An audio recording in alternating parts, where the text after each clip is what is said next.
Assalamualaikum warahmatullahi wabarakatuh. Perkenalkan, nama saya Rizky Febrinaldi, berasal dari kelas PKO 2B.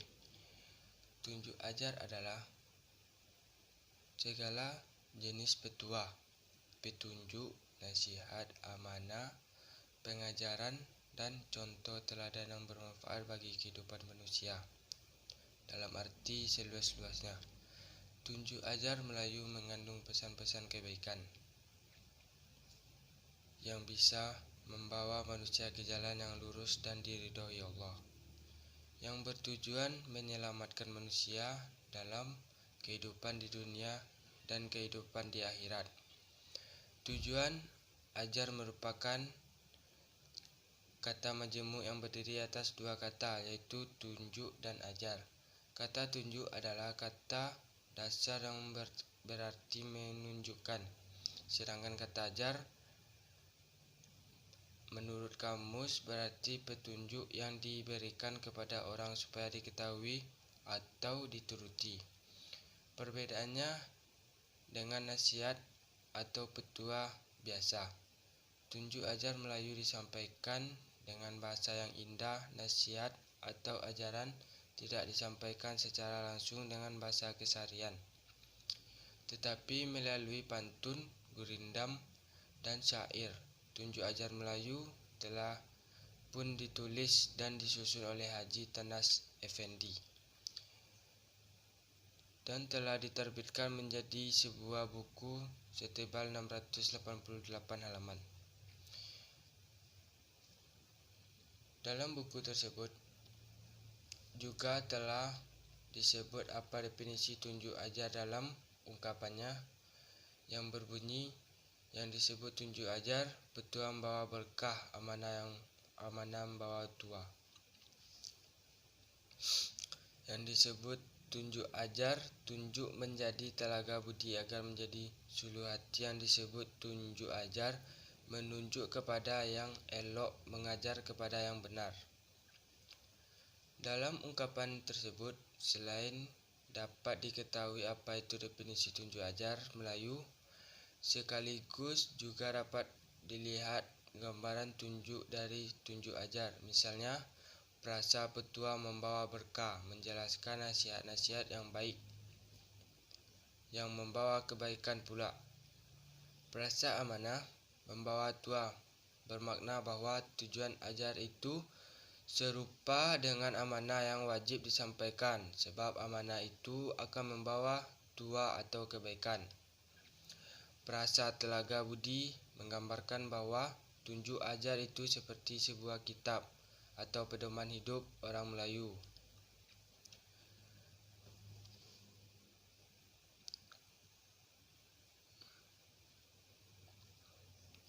Telaga budi menggambarkan bahwa tunjuk ajar itu seperti sebuah kitab atau pedoman hidup orang Melayu tentang akhlak, watak, perilaku yang baik.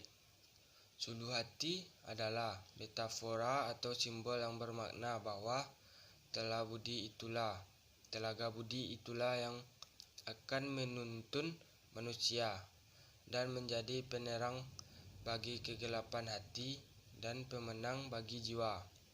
Sementara bait terakhir yang berbunyi, mencelikkan mata, menyaring telinga, membersihkan hati, menyempurnakan budi, membaikkan pekerti, hendak menjelaskan bahwa tujuan tunjuk ajar itu untuk membuka kepekaan indrawi, fisik, dan jiwa manusia terhadap segala nasihat kebaikan.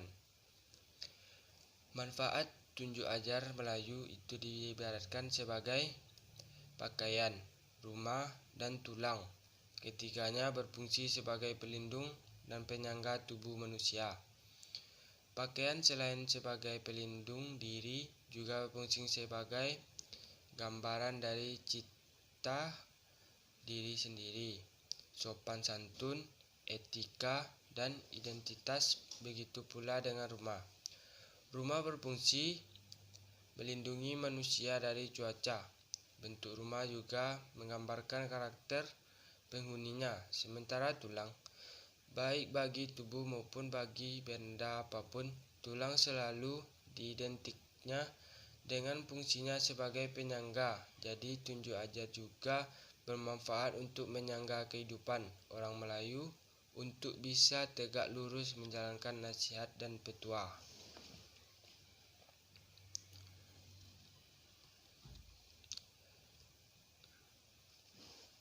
Tunjuk ajar Melayu berisi pernyataan yang bersifat khas, mengandung nilai-nilai nasihat dan petua amanah, petunjuk dan mengajar serta contoh teladan yang baik dalam mengarahkan manusia pada kehidupan yang benar dan baik serta dalam keridhaan Allah untuk mendapatkan kehidupan yang bahagia di dunia dan akhirat. Tenas Effendi merumuskan tunjuk ajar Melayu. Ia mengemukakan yang disebut tunjuk ajar dari yang tua. Petunjuknya mengandung tuah, pengajarnya berisi marwah, petua berisi berkah, amanah berisi hikmah, nasihatnya berisi manfaat, pesannya berisi iman, kajinya mengandung budi, contohnya pada yang sononoh, teladannya di jalan Tuhan. Tunjuk ajar Melayu yang disusun oleh Tenas Effendi tersebut secara garis besar berisi 25 pemikiran utama yang disebut juga sebagai pakaian 25. Dari ke-25 butir pemikiran utama tersebut, di setiap butirnya mengandung nilai konseling spiritual yang dapat digunakan untuk membimbing kondisi spiritual seseorang. Di antara sifat yang 25 itu adalah sifat tahu asal mula jadi, tahu berpegang pada yang satu, sifat tahu membalas budi, sifat hidup bertanggang, mati berpegangan, sifat tahu kan bodoh diri, sifat tahu diri, sifat hidup memegang amanah, sifat benang arang, sifat tahan menantang matahari dan sebagainya. Upaya penyebaran dan pewarisan tunjuk ajar Melayu yang dilakukan secara tradisional meliputi dua cara, yakni melalui lisan verbal dan suri teladan. Melalui suri teladan misalnya dengan langsung menunjukkan perbuatan, tindakan serta perilaku dalam kehidupan sehari-hari yang mengacu pada nilai-nilai tunjuk ajar tersebut. Sementara melalui pewarisan dilakukan dengan peristiwa lisan yang dilakukan sehari-hari, misalnya nasihat para orang tua kepada anak-anaknya, dongeng seorang ibu kepada anaknya menjelang tidur, dengan syair dan cerita-cerita dongeng yang langsung keluar dari si tukang cerita.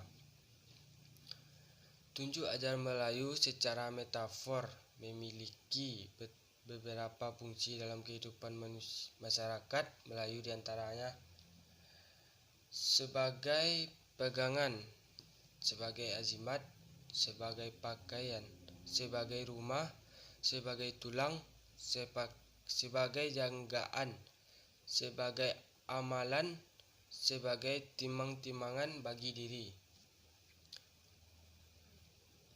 Sementara bagi mereka yang melanggar nilai-nilai tunjuk ajar tersebut dikatakan akan tidak jadi orang, tidak selamat, tidak terpuji, tidak bertuah, tidak terpandang, sentosa, terpilih, tidak diberkahi, tidak disayang.